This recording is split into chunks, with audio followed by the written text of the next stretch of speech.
शांति 15/5/24 महावाक्य। मिठा बाबा कहते मिठे बच्चे, जोगर आधार हेउछि स्नेह। स्नेहर अभाव थिले जोग मध्य स्थायी होई परिबो नाही एवं जोग जदि स्थायी न रहिला तेबे स्नेह मध्य मिली परिबो नाही। बाबा कहले मिठे बच्चे, जोगर आधार हेउछि स्नेह। स्नेहर अभाव थिले जोग मध्य स्थायी होई परिबो नाही एवं जोग जदि स्थायी न रहिला तेबे स्नेह मध्य मिली परिबो नाही। आजिर प्रश्न अछि, आत्मार सबुठारु प्रिय वस्तु कौन? ताहार लक्षण कौन? उत्तर, एही शरीर ही आत्मा पाई सबुठारु प्रिय वस्तु। शरीर प्रति आत्मार एते स्नेह रहिछि जहाँकि से शरीर त्याग करने इच्छा करि न थाए। निजको बंचाई रखिबाकू अनेक उपाय करि थाए। बाबा कहउचंती, पिला माने एहा तो छी छी तम प्रधान शरीर, तुमको एवे नुआ शरीर धारण करिवार अछि। तेणु एही पुरुणा शरीररू ममत्व तुटाई दियो। एही शरीरर स्मृति मध्य न रहु। यह ही हेउछि तुमर लक्ष्य। ओम शांति। आत्मिक पिता आत्मिक संतान मानकु बुझाउछंती। एक कथा तो पिला माने जानिछंती जे दैवी स्वराज्यर उद्घाटन होई सारिछि। एबे सेठाकू जीवा पाई प्रस्तुति चालिछि। केउठारे सेवा केंद्र स्थापित हेले मान्यगण्य व्यक्तिंक द्वारा उद्घाटन कराइबा पाई प्रयास करा जाइथाए। उच्च पदस्थ लोकमानंकु देखि अधस्तन कर्मचारी मध्य आसिबे। मनेकर राज्यपाल आसिबे तेबे बड़ बड़ मंत्री माने मध्य निश्चय आसिबे। जदि जिलापाल को डाकिबे तेबे उच्च पदाधिकारी माने आसिबे नाही।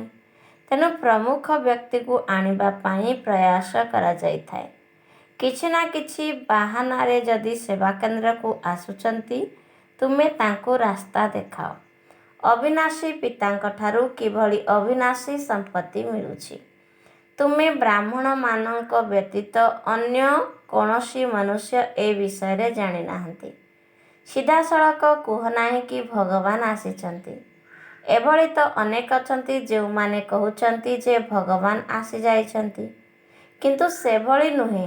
एही भଳି निजको भगवान बोली कहउथिबा व्यक्ति अनेक आसिछंती। तेबे सेमानंकु एक कथा बुझाइबाकू हेबो जे ड्रामार नियम अनुसारे कल्पपूर्व भଳି अविनाशी पिता आसी अविनाशी संपत्ति देउछंती। एही सबु कथा लेखिबाकू पड़िबो। मनुष्य एही लेखाकू पढ़िबा परे प्रयास करिवे। तापरे जहा तांको भाग्ୟରେ थिबो। तुमे माने जानिछ जे आमे अविनाशी बाबांक ठारू अविनाशी संपत्ति नेउछु। एठाकू तो निश्चय बुद्धि संतान माने ही आसुछंती। निश्चय बुद्धि संतान माने मध्य केबे केबे संशय बुद्धि होई जाइथांती। माया निज आड़कू टाणी नहीं थाए। चालू चालू हारी जाई थांती। एभଳି तो कौनसी नियम नाही जे सबुबेले गोटिए पक्षर ही विजय हेउथबो। केबे पराजय हेबो ही नाही। विजय एवं पराजय उभय चली थाए। युद्धरे मध्य 3 प्रकारर सैनिक थांती। प्रथम श्रेणी, द्वितीय श्रेणी एवं तृतीय श्रेणी। केबे केबे युद्ध न करुथुवा व्यक्ति मध्य देखिबा पई आसी जाई थांती। ताकू मध्य अनुमति दिया जाई थाए। काले किछि प्रभाव पड़िछिबो एवं से एही सेनारे आसी जोग देबे। काहेकि ना दुनिया रे एक कथा काहाकू जणा नाही जे तुमे महारथी योद्धा अट, किंतु तुम हातरे अस्त्र शस्त्र इत्यादि तो किछि भी नाही। तुम हातरे मध्य अस्त्र शस्त्र आदि तो किछि शोभा पाइब नाही। किंतु बाबा बुझाउचंती ज्ञान खड्ग ज्ञान कटुरी। तेणु सेमाने पुणी स्थूल रूपरे भावी नेले। तुम संतान मानकू बाबा ज्ञानर अस्त्र शस्त्र देउछंती। एथिरे हिंसार कौनसी कथा ही नाही। किंतु ए कथा बुझु नाहंती। देवी मानकू स्थूल अस्त्र शस्त्र आदि देई देइछंती। सेमानकू मध्य हिंसक कर देइछंती। यह हेउछि बिल्कुल अज्ञानता। बाबा भल भावरे जानिछंती किए किए फूल हेबे ଏହା ତ ବାବା ନିଜେ ହିଁ କହୁଛନ୍ତି ଫୁଲମାନଙ୍କୁ ଆଗରେ ରଖିବା ଦରକାର। ନିଶ୍ଚିନ୍ତ ରୂପେ ଏଇମାନେ ଫୁଲ ହେବେ ହିଁ ହେବେ। ବାବା ନାମ ନେଉନାହାନ୍ତି, ନଚେତ୍ ଅନ୍ୟମାନେ କହିବେ ଆମେ କ'ଣ କଣ୍ଟା ହେବୁ କି? ବାବା ଯେତେବେଳେ ପଚାରୁଛନ୍ତି କେଉଁମାନେ ନରରୁ ନାରାୟଣ ହେବେ, ସମସ୍ତେ ହାତ ଉଠାଉଛନ୍ତି। ଏମିତି ତ ନିଜେ ବୁଝିପାରୁଛନ୍ତି ଯେ ଯିଏ ଅଧିକ ସେବା କରୁଛନ୍ତି ସେ ନିଶ୍ଚିନ୍ତ ବାବାଙ୍କୁ ମଧ୍ୟ ମନେ ପକାଉଛନ୍ତି।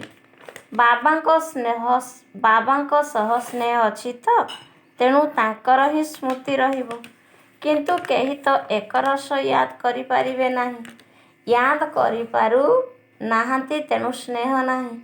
ପ୍ରିୟ ବସ୍ତୁକୁ ତ ବହୁତ ମନେ ପକାଯାଇଥାଏ। ଯେପରି ଛୋଟ ପିଲା ବହୁତ ଆକର୍ଷଣୀୟ ହୋଇଥିବାରୁ ମା ବାପା କୋଳକୁ ଉଠାଇ ନେଇଥାନ୍ତି, ତେବେ ଛୋଟ ପିଲାମାନେ ମଧ୍ୟ ଫୁଲ ଅଟନ୍ତି। ଯେମିତି ତୁମର ଇଚ୍ଛା ହେଉଛି ଶିବ ବାବାଙ୍କ ପାଖକୁ ଯିବା ପାଇଁ, ସେହିପରି ଛୋଟ ପିଲାମାନେ ମଧ୍ୟ ଆକର୍ଷଣୀୟ ହୋଇଥାନ୍ତି। ସେଥିପାଇଁ ତୁରନ୍ତ ପିଲାମାନଙ୍କୁ ଉଠାଇ ନେଇ କୋଳରେ ବସାଇ ଗେହ୍ଲା କରିଥାନ୍ତି। ଏହି ଅବିନାଶୀ ପିତା ତ ବହୁତ ସ୍ନେହୀ। ସବୁ ପ୍ରକାରର ଶୁଭ ମନୋକାମନା ପୂର୍ଣ୍ଣ କରିଦେଉଛନ୍ତି। ମନୁଷ୍ୟମାନଙ୍କୁ କ'ଣ ଦରକାର? ପ୍ରଥମ କଥା ହେଲା ଭଲ ସ୍ୱାସ୍ଥ୍ୟ ଚାହୁଁଛନ୍ତି। କେବେ ରୋଗ ବ୍ୟାଧି ନ ହେଉ। ଭଲରୁ ଭଲ ହେଉଛି ସୁନ୍ଦର ସ୍ୱାସ୍ଥ୍ୟ। କିନ୍ତୁ ସ୍ୱାସ୍ଥ୍ୟ ଭଲ ଥାଇ ଯଦି ପଇସା ନଥିବ, ତେବେ ସେ ସ୍ୱାସ୍ଥ୍ୟ ବି କେଉଁ କାମର? ପୁଣି ଧନ ମଧ୍ୟ ଦରକାର, ଯାହାଦ୍ୱାରା ସୁଖ ମିଳିବ। ବାବା କହୁଛନ୍ତି ତୁମକୁ ସ୍ୱାସ୍ଥ୍ୟ ଓ ସମ୍ପତ୍ତି ଉଭୟ ନିଶ୍ଚିନ୍ତ ରୂପେ ମିଳୁଛି। ଏହା କିଛି ନୂଆ କଥା ନୁହେଁ, ଏହା ତ ବହୁତ ବହୁତ ପୁରୁଣା କଥା।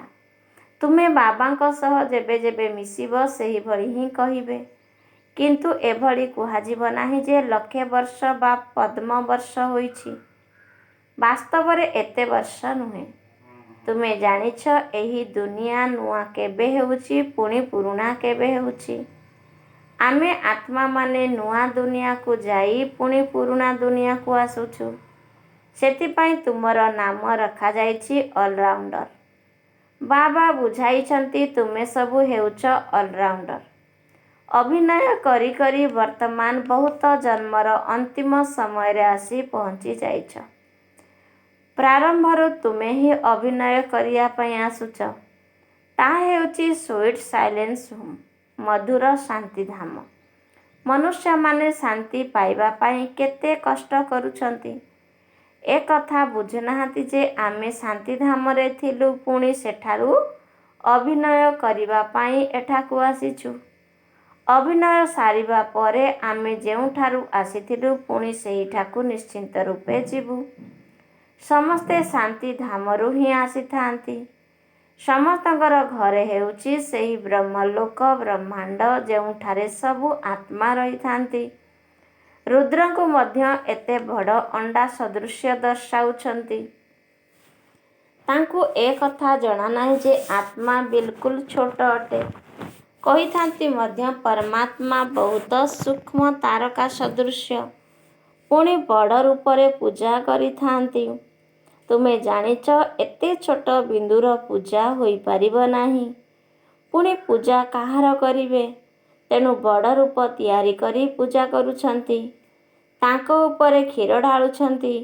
ବାସ୍ତବରେ ସେହି ଶିବ ହେଉଛନ୍ତି ଅଭୋକ୍ତା। ତେଣୁ ତାଙ୍କ ଉପରେ କ୍ଷୀର କାହିଁକି ଢାଳୁଛନ୍ତି? କ୍ଷୀର ପିଇଲେ ତ ଭୋକ୍ତା ହୋଇଯିବେ। ଏହା ମଧ୍ୟ ଆଶ୍ଚର୍ଯ୍ୟର କଥା। ସମସ୍ତେ କହିଥାନ୍ତି ସିଏ ଆମର ଉତ୍ତରାଧିକାରୀ ଏବଂ ଆମେ ତାଙ୍କର ଉତ୍ତରାଧିକାରୀ, କାହିଁକିନା ଆମେ ତାଙ୍କ ନିକଟରେ ସମର୍ପିତ ହେଉଛୁ। ଯେଭଳି ଲୌକିକ ପିତା ପିଲାମାନଙ୍କ ପ୍ରତି ସମର୍ପିତ ହୋଇ ତାଙ୍କୁ ସମସ୍ତ ସମ୍ପତ୍ତି ଦେଇ ନିଜେ ବାନପ୍ରସ୍ଥରେ ଚାଲିଯାଇଥାନ୍ତି, ଏଠାରେ ମଧ୍ୟ ତୁମେ ଜାଣୁଛ ଯେ ଆମେ ବାବାଙ୍କ ନିକଟରେ ଯେତିକି ଜମା କରିବା ତାହା ଆମର ସୁରକ୍ଷିତ ରହିବ। ଗାୟନ ମଧ୍ୟ ରହିଛି, କାହାର ମାଟି ତଳେ ପୋତି ହୋଇଯିବ ତ କାହାର ଚୋର ନେଇଯିବ। ତୁମେ ପିଲାମାନେ ଜାଣିଛ ଯେ କିଛି ବି ରହିବ ନାହିଁ, ସବୁ ଭସ୍ମ ହୋଇଯିବ। ଏମିତି ବି ନୁହେଁ ଯେ ବିମାନ ଦୁର୍ଘଟଣା ହେଲା କିମ୍ବା କୌଣସି ବିପର୍ଯ୍ୟୟ ଘଟିଲା ତେବେ ଚୋରଙ୍କୁ ବହୁତ ଧନ ମିଳିଯାଇଥାଏ। କିନ୍ତୁ ଏହି ଚୋରମାନେ ନିଜେ ବି ବିନାଶ ହୋଇଯିବେ। ସେ ସମୟରେ ଚୋରି ମଧ୍ୟ ଆଦି ସବୁ ବନ୍ଦ ହୋଇଯିବ। ନଚେତ୍ ବିମାନ ଦୁର୍ଘଟଣା ହେଲେ ପ୍ରଥମେ ଚୋରଙ୍କ ହାତକୁ ସବୁ ସମ୍ପତ୍ତି ଆସିଯାଇଥାଏ। ସେମାନେ ପୁଣି ସେ ସବୁକୁ ନେଇ ଜଙ୍ଗଲରେ ଲୁଚାଇ ଦେଇଥାନ୍ତି। ଗୋଟିଏ ସେକେଣ୍ଡରେ ସବୁ କାମ କରିଦେଇଥାନ୍ତି। ଅନେକ ପ୍ରକାରର ଚୋରି କାର୍ଯ୍ୟ କରୁଛନ୍ତି, କେହି ଭଦ୍ରାମିରେ, କେହି ଅଭଦ୍ରାମିରେ। ତୁମେ ଜାଣିଛ ଏସବୁ ବିନାଶ ହୋଇଯିବ ଏବଂ ତୁମେ ସାରା ବିଶ୍ୱର ମାଲିକ ହୋଇଯିବ। ତୁମକୁ କେଉଁଠାରୁ କିଛି ହେଲେ ଖୋଜିବାକୁ ପଡ଼ିବ ନାହିଁ। ତୁମେ ତ ବହୁତ ଉଚ୍ଚ ପରିବାରରେ ଜନ୍ମ ନେଉଛ। ପଇସା ଇତ୍ୟାଦିର କିଛି ଆବଶ୍ୟକତା ହିଁ ନାହିଁ। ରାଜାମାନଙ୍କୁ କେବେ ହେଲେ ପଇସା ଆଦି ନେବାର ସଂକଳ୍ପ ଆସିନଥାଏ। ଦେବତାମାନଙ୍କର ତ ବିଲକୁଲ ନୁହେଁ। ବାବା ତୁମକୁ ଏତେ ସମ୍ପତ୍ତି ଦେଇ ଦେଉଛନ୍ତି ଯେ ସେଠାରେ କେବେ ହେଲେ ଚୋରି ଚକାରୀ କରିବାର, ଈର୍ଷା ଆଦି କରିବାର ପ୍ରଶ୍ନ ହିଁ ରହିବ ନାହିଁ। ତୁମେ ସମ୍ପୂର୍ଣ୍ଣ ଫୁଲ ଅର୍ଥାତ୍ ଦୈବୀ ଗୁଣଧାରୀ ହୋଇଯାଉଛ। କଣ୍ଟା ଏବଂ ଫୁଲ ଉଭୟ ରହିଛନ୍ତି ନା। ଏଠାରେ ସମସ୍ତେ କଣ୍ଟା ହିଁ କଣ୍ଟା। ଯେ ବିକାର ବିନା ରହିପାରନ୍ତି ନାହିଁ ତାକୁ ନିଶ୍ଚିନ୍ତ ରୂପେ କଣ୍ଟା ହିଁ କହିବାକୁ ପଡ଼ିବ। ରାଜାଙ୍କଠାରୁ ଆରମ୍ଭ କରି ଏଠାରେ ସମସ୍ତେ କଣ୍ଟା ହିଁ କଣ୍ଟା। ତେଣୁ ବାବା କହୁଛନ୍ତି ମୁଁ ତୁମକୁ ଏହି ଲକ୍ଷ୍ମୀନାରାୟଣଙ୍କ ଭଳି କରୁଛି, ଅର୍ଥାତ୍ ରାଜାମାନଙ୍କର ରାଜା କରୁଛି। ଏହି କଣ୍ଟାମାନେ ଫୁଲମାନଙ୍କ ଆଗରେ ମୁଣ୍ଡ ନୁଆଇଥାନ୍ତି। ଏହି ଲକ୍ଷ୍ମୀନାରାୟଣ ତ ବୁଦ୍ଧିମାନ ଅଟନ୍ତି ନା। ଏହା ମଧ୍ୟ ବାବା ବୁଝାଇଛନ୍ତି ଯେ ସତ୍ୟଯୁଗର ମାଲିକଙ୍କୁ ମହାରାଜା, ତ୍ରେତୟା ଯୁଗର ମାଲିକଙ୍କୁ ରାଜା କୁହାଯାଇଥାଏ। ବଡ଼ ଲୋକମାନଙ୍କୁ କୁହାଯିବ ମହାରାଜା ଓ କମ୍ ରୋଜଗାର କରୁଥିବା ଲୋକଙ୍କୁ ରାଜା କୁହାଯିବ। ପ୍ରଥମେ ମହାରାଜାମାନଙ୍କର ଦରବାର ଲାଗିବ। ପଦବୀ ତ ରହିଛି ନା, ଆସନ ମଧ୍ୟ କ୍ରମାନୁଯାୟୀ ମିଳିବ। ମନେକର ନ ଆସିବା ବ୍ୟକ୍ତି ଯଦି ହଠାତ୍ ଆସିଗଲେ, ତେବେ ପ୍ରଥମେ ତାଙ୍କୁ ଆସନ ଦେଇଥାନ୍ତି। ଇଜ୍ଜତ ରଖିବାକୁ ପଡ଼ିଥାଏ ନା। ତୁମେ ଜାଣିଛ ଆମର ମାଳା ତିଆରି ହୋଇଥାଏ। ଏ କଥା ମଧ୍ୟ ତୁମମାନଙ୍କ ବୁଦ୍ଧିରେ ଅଛି, ଅନ୍ୟ କାହାର ବୁଦ୍ଧିରେ ନାହିଁ। ରୁଦ୍ରମାଳା ଗଡ଼ାଇବାରେ ଲାଗିଛନ୍ତି। ତୁମେ ମଧ୍ୟ ମାଳା ଗଡ଼ାଉଥିଲ ନା, ଅନେକ ମନ୍ତ୍ର ଜପ କରୁଥିଲ। ବାବା କହୁଛନ୍ତି ଏହା ମଧ୍ୟ ଭକ୍ତି ଅଟେ। ଏଠାରେ ତ ଜଣକୁ ହିଁ ମନେ ପକାଇବାକୁ ହେବ। ଏବଂ ବାବା ବିଶେଷ ରୂପରେ କହୁଛନ୍ତି ମଧୁର ଆତ୍ମିକ ସନ୍ତାନମାନେ, ଭକ୍ତି ମାର୍ଗରେ ଦେହ ଅଭିମାନ କାରଣରୁ ତୁମେ ସମସ୍ତଙ୍କୁ ମନେ ପକାଉଥିଲ। ଏବେ କେବଳ ମୋତେ ହିଁ ମନେ ପକାଅ। ଏକ ବାବା ମିଳିଛନ୍ତି, ତେଣୁ ବସିବା ଉଠିବା ସମୟରେ ମଧ୍ୟ ବାବାଙ୍କୁ ମନେ ପକାଅ। ତେବେ ବହୁତ ସୁଖ ମିଳିବ। ବାବାଙ୍କୁ ମନେ ପକାଇବା ଦ୍ୱାରା ସାରା ବିଶ୍ୱର ବାଦଶାହୀ ମିଳୁଛି। ଯେତେ ସମୟ ଧରି ସରି ଆସିବ ସେତେ ଶୀଘ୍ର ମନେ ପକାଇବ। ଦିନକୁ ଦିନ ପାଦ ଆଗକୁ ବଢ଼ାଇ ଚାଲିବ। ଆତ୍ମା କେବେ ଥକିଯାଏ ନାହିଁ। ଶରୀର ଦ୍ୱାରା କେହି ପାହାଡ଼ ଆଦି ଚଢ଼ିଲେ ଥକି ଯାଇଥାନ୍ତି, କିନ୍ତୁ ବାବାଙ୍କୁ ମନେ ପକାଇଲେ ତୁମକୁ କିଛି କ୍ଳାନ୍ତି ଲାଗିବ ନାହିଁ। ଖୁସିରେ ରହିବ। ବାବାଙ୍କୁ ମନେ ପକାଇ ଆଗକୁ ବଢ଼ି ଚାଲିବ। ଶାନ୍ତିଧାମକୁ ଯିବା ପାଇଁ ତୁମେ ପିଲାମାନେ ଅଧା କଳ୍ପ ହେବ ପରିଶ୍ରମ କରି ଆସିଛ। ଲକ୍ଷ୍ୟ ଉଦ୍ଦେଶ୍ୟ ବିଷୟରେ କିଛି ବି ଜଣା ନାହିଁ। ତୁମମାନଙ୍କୁ ପରିଚୟ ମିଳିଛି। ଭକ୍ତି ମାର୍ଗରେ ଯାହାଙ୍କ ପାଇଁ ଏତେ ସବୁ କଲ, ସିଏ ଏବେ କହୁଛନ୍ତି ମୋତେ ମନେ ପକାଅ। ତେବେ ତୁମେ ବିଚାର କର ବାବା ଠିକ୍ କହୁଛନ୍ତି ନା ନାହିଁ। ଦୁନିଆରେ ତ ଭାବୁଛନ୍ତି ପାଣି ଦ୍ୱାରା ପବିତ୍ର ହୋଇଯିବେ। ପାଣି ତ ଏଠାରେ ମଧ୍ୟ ଅଛି। କ'ଣ ଏହା ଗଙ୍ଗା ଜଳ କି? ନା, ଏହା ତ ବର୍ଷାରେ ଏକତ୍ରିତ ହୋଇଥିବା ପାଣି ଝରଣା ବହି ଚାଲିଛି। ଏହାକୁ ଗଙ୍ଗା ଜଳ କୁହାଯିବ ନାହିଁ। ଏହା କେବେ ଶୁଖି ନଥାଏ। ଏହା ମଧ୍ୟ ପ୍ରକୃତି। ବର୍ଷା ବନ୍ଦ ହୋଇଗଲେ ମଧ୍ୟ ପାଣି ବହି ଚାଲିଥାଏ। ବୈଷ୍ଣବ ଲୋକମାନେ ସର୍ବଦା କୂଅ ପାଣି ପିଇଥାନ୍ତି। ଗୋଟିଏ ପଟେ ଭାବୁଛନ୍ତି ଏହା ପବିତ୍ର ପାଣି, ପୁଣି ଅନ୍ୟ ପଟେ ଅନ୍ୟପଟେ ପତିତରୁ ପାବନ ହେବା ପାଇଁ ଗଙ୍ଗା ସ୍ନାନ ନିମନ୍ତେ ଯାଇଥାନ୍ତି। ଏହାକୁ ତ ଅଜ୍ଞାନତା ହିଁ କୁହାଯିବ। ବର୍ଷା ପାଣି ତ ଶୁଦ୍ଧ ହୋଇଥାଏ। ଏହାକୁ ମଧ୍ୟ ଡ୍ରାମାର ନିୟମ ହିଁ କୁହାଯିବ। ଈଶ୍ୱରୀୟ ପ୍ରାକୃତିକ ନିୟମ। ବୀଜ କେତେ ଛୋଟ ତା ମଧ୍ୟରୁ କେତେ ବିଶାଳ ବୃକ୍ଷର ଉତ୍ପତ୍ତି ହୋଇଥାଏ। ଏହା ମଧ୍ୟ ଜାଣିଛ ଯେ ଭୂମି ଟାଙ୍ଗରା ହୋଇଗଲେ ସେଥିରୁ ଉର୍ବରତା କମିଯାଏ, ସ୍ୱାଦ ମଧ୍ୟ ରହିନଥାଏ। ସ୍ୱର୍ଗ କିପରି ହେବ ତୁମମାନଙ୍କୁ ବାବା ଏହିଠାରେ ହିଁ ଅନୁଭବ କରାଉଛନ୍ତି। ବର୍ତ୍ତମାନ ତ ସ୍ୱର୍ଗ ନାହିଁ। ଡ୍ରାମାରେ ଏହା ମଧ୍ୟ ନିର୍ଦ୍ଧାର୍ଯ୍ୟ ରହିଛି। ପିଲାମାନଙ୍କୁ ସାକ୍ଷାତକାର ହୋଇଥାଏ। ସେଠାକାର ଫଳ ଆଦି କେତେ ସ୍ୱାଦିଷ୍ଟ ହେବ ଏହା ତୁମେ ଧ୍ୟାନ ଦ୍ୱାରା ଦେଖି ଏଠାରେ ଆସି ଶୁଣାଉଛ। ପୁଣି ଏବେ ଯାହା ସବୁ ସାକ୍ଷାତକାର କରୁଛ ଯେତେବେଳେ ସେଠାକୁ ଯିବ ତାହା ସବୁ ସ୍ୱଚକ୍ଷୁରେ ଦେଖିବ। କେଉଁଠି? ସତ୍ୟଯୁଗରେ। ମୁଖ ଦ୍ୱାରା ଭୋଜନ କରିବ। ଯାହା ବି ସାକ୍ଷାତକାର କରୁଛ, ବାବା କହିଲେ ଯାହା ବି ସାକ୍ଷାତକାର କରୁଛ ତାହା ସବୁ ଏହି ଆଖିରେ ଦେଖିବ। କିନ୍ତୁ ତାହା ମଧ୍ୟ ପୁରୁଷାର୍ଥ ଉପରେ ନିର୍ଭର କରୁଛି। ଯଦି ପୁରୁଷାର୍ଥ ହିଁ କରିବ ନାହିଁ ତେବେ କେଉଁ ପଦ ପାଇବ? ତୁମର ଏବେ ପୁରୁଷାର୍ଥ ଚାଲୁ ରହିଛି। ତୁମେ ଏହିଭଳି ହେବ। ଏହି ବିନାଶ ପରେ ପୁଣି ସେହି ଲକ୍ଷ୍ମୀ ନାରାୟଣଙ୍କ ରାଜ୍ୟ ହେବ। ଏ କଥା ମଧ୍ୟ ତୁମେ ଏବେ ହିଁ ଜାଣୁଛ। ତେବେ ପବିତ୍ର ହେବା ପାଇଁ ସମୟ ଲାଗୁଛି। ମୁଖ୍ୟ ହେଉଛି ଯୋଗର ଯାତ୍ରା। ଦେଖାଯାଉଛି ଯେ ଭାଇ ଭଉଣୀ ବିଚାର କରିବା ଦ୍ୱାରା ମଧ୍ୟ ସ୍ଥିର ରହିପାରୁନାହାନ୍ତି, ଖରାପ ଅଭ୍ୟାସ ଛାଡ଼ି ପାରୁନାହାନ୍ତି। ସେଥିପାଇଁ ପୁଣି କହୁଛନ୍ତି ଭାଇ ଭାଇ ଭାବ। ଭାଇ ଭଉଣୀ ଭାବିବା ଦ୍ୱାରା ମଧ୍ୟ ଦୃଷ୍ଟି ଚଞ୍ଚଳ ହୋଇଯାଇଥାଏ। ଭାଇ ଭାଇ ଭାବିବା ଦ୍ୱାରା ପୁଣି ଶରୀର ହିଁ ଦୃଶ୍ୟମାନ ହୁଏ ନାହିଁ। ଆମେ ସମସ୍ତେ ଆତ୍ମା ଅଟୁ, ଶରୀର ନୁହେଁ। ଏଠାରେ ଯାହା କିଛି ଦେଖାଯାଉଛି ତାହା ସବୁ ବିନାଶ ହୋଇଯିବ। ଏହି ଶରୀର ତ୍ୟାଗ କରି ତୁମକୁ ଅଶରୀରୀ ହୋଇଯିବାକୁ ହେବ। ଏଠାରେ ତୁମେ ଶିଖିବାକୁ ଆସୁଛ ଯେ ଆମେ ଏହି ଶରୀର ଛାଡ଼ି କିପରି ଯିବୁ। ଏହା ତୁମର ଲକ୍ଷ୍ୟ ଅଟେ ନା? ଶରୀର ତ ଆତ୍ମାର ବହୁତ ପ୍ରିୟ। ଶରୀର ତ୍ୟାଗ ନ କରିବାକୁ ଆତ୍ମା କେତେ ସବୁ ବ୍ୟବସ୍ଥା କରୁଛି। ମୁଁ ଏ ଶରୀର ଛାଡ଼ି ନ ଦିଏ। ଆତ୍ମାର ଏ ଶରୀର ସହିତ ବହୁତ ସ୍ନେହ ରହିଛି। ବାବା କହୁଛନ୍ତି ଏହା ତ ପୁରୁଣା ଶରୀର ଅଟେ। ତୁମେ ତ ତମ ପ୍ରଧାନ ହୋଇଯାଇଛ। ତୁମର ଆତ୍ମା ତମ ପ୍ରଧାନ ଛି ଛି ହୋଇଯାଇଛି। ତେଣୁ ଦୁଃଖୀ ବେମାର ହେଉଛ। ବାବା କହୁଛନ୍ତି ବର୍ତ୍ତମାନ ଏ ଶରୀର ସହିତ ସ୍ନେହ ରଖ ନାହିଁ। ଏହା ତ ପୁରୁଣା ଶରୀର ଅଟେ।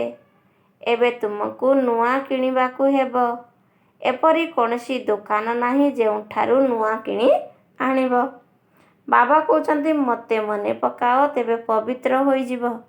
ପୁଣି ତୁମକୁ ଶରୀର ମଧ୍ୟ ପବିତ୍ର ମିଳିବ। ପାଞ୍ଚ ତତ୍ତ୍ୱ ମଧ୍ୟ ପବିତ୍ର ହୋଇଯିବ। ବାବା ସବୁ କଥା ବୁଝାଇ ପୁଣି କହୁଛନ୍ତି ମନମନା ଭବ। ଆଚ୍ଛା, ମିଠା ମିଠା ଶିଖିଲ ଦେ ସନ୍ତାନମାନଙ୍କ ପ୍ରତି ମାତା ପିତା ବାପ ଦାଦାଙ୍କର ମଧୁର ସ୍ନେହଭରା ସ୍ମୃତି ଏବଂ ସୁପ୍ରଭାତ। ଆତ୍ମିକ ପିତାଙ୍କର ଆତ୍ମିକ ସନ୍ତାନମାନଙ୍କୁ ମଧୁର ସନ୍ତାନମାନଙ୍କୁ ନମସ୍ତେ। ଆତ୍ମିକ ସନ୍ତାନମାନଙ୍କର ଆତ୍ମିକ ମାତା ପିତା ବାପ ଦାଦାଙ୍କୁ ମଧୁର ସ୍ନେହଭରା ସ୍ମୃତି, ସୁପ୍ରଭାତ ଏବଂ ନମସ୍ତେ ନମସ୍ତେ ନମସ୍ତେ। ଧାରଣା ପାଇଁ ମୁଖ୍ୟ ସାରାଂଶ। ପ୍ରଥମ ପଏଣ୍ଟ, ଆମେ ଶିବ ବାବାଙ୍କର ଉତ୍ତରାଧିକାରୀ। ଶିବ ବାବା ବାବା କହୁଛନ୍ତି ଆମେ ଶିବ ବାବାଙ୍କର ଉତ୍ତରାଧିକାରୀ। ଶିବ ବାବା ମଧ୍ୟ ଆମର ଉତ୍ତରାଧିକାରୀ। ଏହି ନିଶ୍ଚୟ ଆଧାରରେ ବାବାଙ୍କ ଉପରେ ସମ୍ପୂର୍ଣ୍ଣ ସ୍ୱାହା ହେବାକୁ ପଡ଼ିବ। ଯେତେ ବାବାଙ୍କ ନିକଟରେ ଜମା କରିବ ସେତେ ସୁରକ୍ଷିତ ହୋଇଯିବ। ଗାୟନ ଅଛି, କିନକି ଦବିरहेଗି धूल में किनकी राजा खाए, किनकी चोर लुट ले जाए। द्वितीय पॉइंट, कंटारू फूल एबे ही हेबाकू पड़िबो। स्थायी भावरे मने पकाइबा एवं सेवार आधार रे बाबांकर स्नेहर अधिकारी हेबाकू पड़िबो। दिनकू दिन जोग करिबारे आगकू बढ़िबाकू हेबो। अच्छा, आज बर्ताता बापांकर वरदान अछि, निजर पुरुषार्थर विधिरे निज प्रगतिर अनुभव करुथिबा सफलतार तारका हुओ। कौन हेबा? निजर पुरुषार्थर विधिरे निज प्रगतिर अनुभव करुथिबा सफलतार तारका हुओ। विस्तार, जो माने निजर पुरुषार्थर विधिरे निज प्रगतिर बा सफलतार अनुभव करिथांती, सेई माने ही सफलतार तारका अटंती। सेमानकर संकल्परे निजर पुरुषार्थ प्रति मध्य केबे भी किए जाने हेबो कि न हेबो, मु करि पारिबी कि नाही, एही बड़ी असफलतार अंश मात्र मध्य नथिबो। सेमाने सफलता को निजर अधिकार उपरे अनुभव करुथिबे। सेमानकु सहजरे एवं स्वतः भावरे सफलता मिली चली थाए। अच्छा, स्लोगान अछि, जदि निजे सुख स्वरूप होई अन्य मानकु सुख देई चालिबो, तेबे तुमर पुरुषार्थरे आशीर्वादर सहयोग मिलिबाकू लागिबो। जदि निजे सुख स्वरूप होई अन्य मानकु सुख देई चालिबो, तेबे तुमर पुरुषार्थरे आशीर्वादर सहयोग मिलिबाकू लागिबो। अच्छा, ओम शांति।